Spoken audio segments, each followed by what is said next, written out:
Hey guys, and welcome to a brand new video here on FPL Now. Today we're going to be going over my team preview for Game Week 26. It's a big double, there's a lot to talk about, transfers that I'm going to make, all that good stuff. So if you're excited for the video, as always, make sure to drop a like down below. Let's try and hit 50 likes. Leave a comment, what is your double Game Week 26 team looking like at this point in time? Subscribe if you're brand new, ring the notification bell. With all of that out of the way though, let's get into the video and I really hope that you enjoy.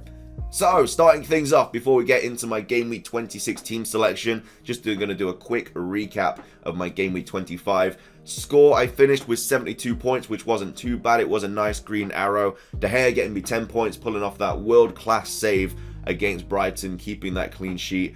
So very, very happy with that. I was expecting at least one clean sheet from the double up, so finishing with 10 points, I'm very, very okay with that score. At the back, I had 8 Nori come off the bench for 5, Trent got me 6, and then Cancelo didn't play. I actually only had 10 players play this week, so 72 points isn't bad to say I didn't even field a full 11, because Cancelo got rested, Reguilon didn't play, and then Ben White blanked, so I only had 2 defenders, but they got me 11 points between them, so absolutely fine with that. Jota came on as a late sub, got me 1 point, was supposed to start that game, but I think something happened and Klopp had to make a last minute change. Rafinha came off after half time, only got me 1 point as well. I'm not super worried about that. I feel like Bielsa should not be taking off his star player, and I think that's he's kind of learned from that mistake now, so he should just be keeping Rafinha on the field every single game now. We got Bowen coming through with 13, just cannot stop scoring and getting returns. It should just be a staple in every single FPL team. Fernandes captain. I mean, if you'd asked me my captain choice on the 96th minute of that game, I would have been like, it was terrible, the worst thing ever. And then Bruno getting that goal and then shooting up to 3 boners as well, because he missed quite a few chances that game, so I generally thought it just wasn't going to go for me. But no, he did get that last minute goal, got all 3 bonus, pushed Ronaldo off 3 bonus points as well, which was really nice. They don't own him. So finished with 24, really happy with that. Foden getting a goal as well, got me 8 points, and then Watkins, Antonio getting me 2 points each. I mean, Watkins' goal definitely should not have been disallowed. I'm still really annoyed about that. I'm still salty about it because it was literally like a millimetre. It's just so stupid.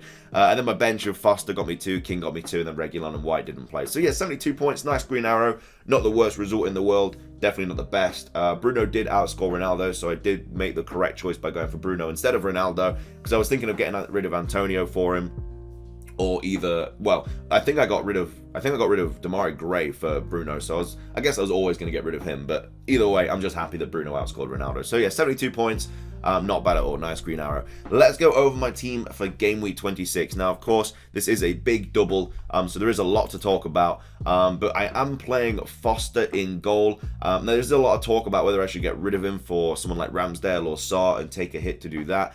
I'm okay with just keeping Foster. I do kind of want Ramsdale down the line, but the thing for this week is that Foster is probably going to get like 3 or 4 points from those 2 games if he doesn't get a clean sheet. Ramsdale's probably going to get like 1 clean sheet maybe. So Ramsdale has to get like the 4 back that I would take from the hit, another 4 to outscore Foster, and then more points on that for him to actually be like a positive thing for a good transfer. And I know it's good to have him down the line and stuff, and I probably will get him down the line. Just for this game week, I don't think I necessarily need to bring him in. Even though, you know, Arsenal's fixtures are good, Brentford at home and Wolves at home, he should be keeping a clean sheet against Brentford. Wolves might be a little bit more tough. But either way, I'm happy with keeping Foster in goal. We'll see what happens there. At the back, I have Trent, White, Reguilon, and 8 Nori. Again, this is probably going to change because of the Jota news. But yeah, they are the 4 players that I'm playing at the back. A little bit worried about this back line, to be fair. Like, Trent and White should just play. Reguilon didn't play in the last game, so I'm expecting him to start against City and hopefully Burnley as well. You know, he's a lot more attacking than the other fullbacks, and I feel like he's better defensively as well. It's just whether he doesn't lose his spot. Like, I don't know why there's so much rotation. Like, Reguilon is such a good fullback. He's so attacking when he plays. But yeah, City fixture, just, I mean, I'm not expecting anything from that. And then Burnley, I've got Cancelo on my bench right now. It might just be smarter to play Cancelo instead, who, yes, only has 1 game this week. But, you know, if he does keep a clean sheet against Tottenham, you know, let's just say at 6 points, you know, Reguilon's probably not going to get a clean sheet against City. And then Burnley, yeah, he might do, but he also might get rotated. So it is a bit of a tough situation. Not really 100% sure what to do with Reguilon. 8 Nori is a similar situation, like Leicester at home and Arsenal away. Leicester at home is a nice fixture, Arsenal away not as much, but again, there is that rotation risk. and I don't want to play him and then him only play one game week where I could have played somebody like, Cancelo, who is most likely going to get more points than him. So it is a bit of a dilemma with those two wing backs. I really not sure what to do there, but we'll see what happens later on down the line. Wait for press conferences, all that stuff, because I think Marcel and Johnny are both back now, which obviously makes Ain't Nori's place a little bit more up for grabs. But anyway, that's the back line. In midfield, I have Rafinha, who has a double. We've got Bowen at home to Newcastle, Jota, who of course picked up that injury in the Champions League, which is why you never make transfers before Champions League, because that has completely changed my transfer plan for this double game week. I've also got Bruno as captain at the moment, but of course we'll be getting rid of him for Salah. I can probably make that transfer now, to be fair, but I may as well wait for the press conferences. Like, money in the bank isn't a huge thing now. We're on game week 26. There's not a lot left to go. I don't think having like extra funds, like, it's good to build funds throughout the first like 20 game weeks, but I think when you're in like the last 18, it gets a little bit more like, okay, you probably don't need to do like all your kind of moves for money and stuff, unless you need to afford a certain player. Then you don't really need to worry about money anymore. Then we've got Foden at home to Tottenham. So yeah, that's my midfield. Again, that will probably change as I go through my transfers in a minute. But yeah, my up front is just King on his own, Villa away and Crystal Palace at home, with my bench being De Gea away at Leeds, Cancelo at home to Tottenham, Watkins at home to Watford, and then Antonio at home to Newcastle. I kind of want to play Watkins this week. I just feel like, yeah, he doesn't look that interested at the moment, but Watford defense, it has improved, but I feel like Watkins is... I feel like a big haul is coming for him, and I don't want to miss out on it. But yeah, I'm in a bit of a dilemma. Like, this is a nice bench boost as well. Don't get me wrong. I know a lot of people have been asking me about whether this should be a bench boost or not. It is a nice bench boost. But again, there is a little bit of worry around Reguilon, Ain't Nori rotation and stuff like that. Anyway, let's go over my transfers. So I have 1.1 mil in the bank. So obviously that was originally for Salah, which is why I bought Ain't Nori instead of Kilman. I made a really bad decision, to be fair, because I was originally not going to take a hit this week, but now I'm going to, which means that I definitely should not have brought Ain't Nori in. I should have brought Kilman in instead, because he's much more nailed, and that would not have given me the dilemma that I'm in with right now. But as you can see, Jota is injured now.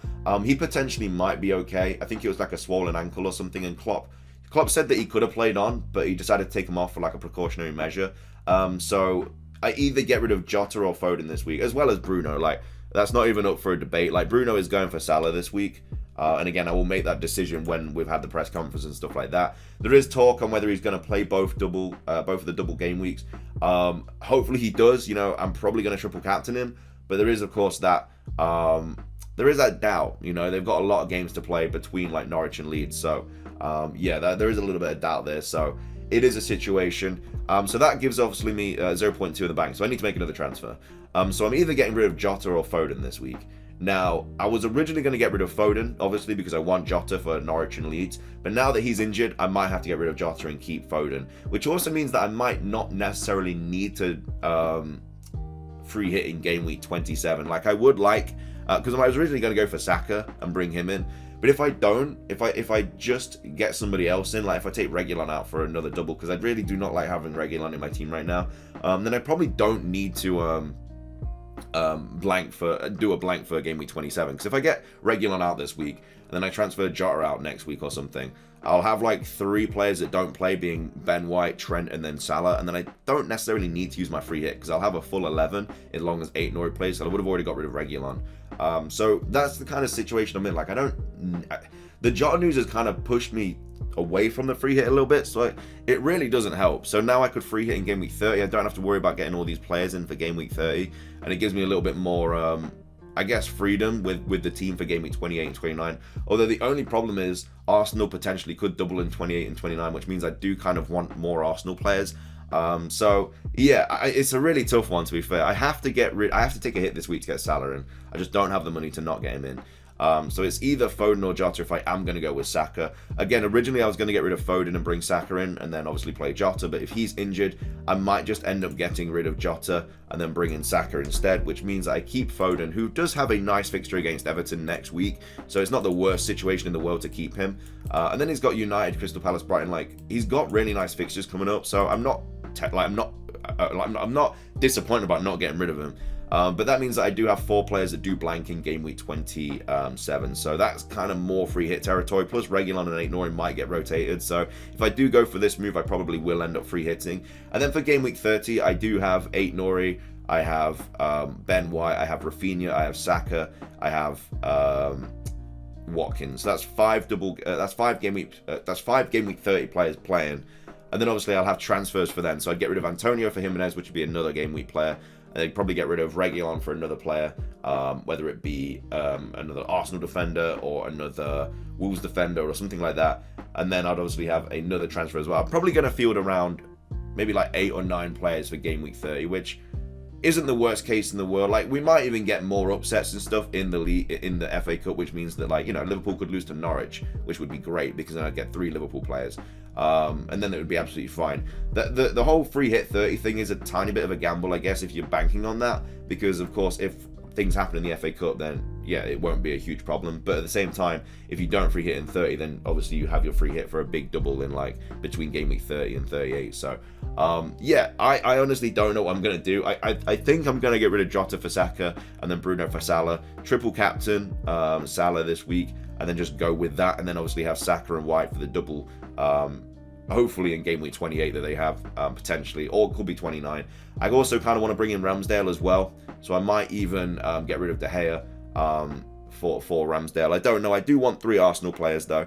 So again, I just need players that play in game week 30. But either way, that is going to be everything for today's video. I hope you guys enjoyed. If you did, drop a like down below. Let's try to 50 likes. Leave a comment. What are you doing with your team? Subscribe if you're brand new. That's everything from me. Have a fantastic rest of your day. And until next time, peace.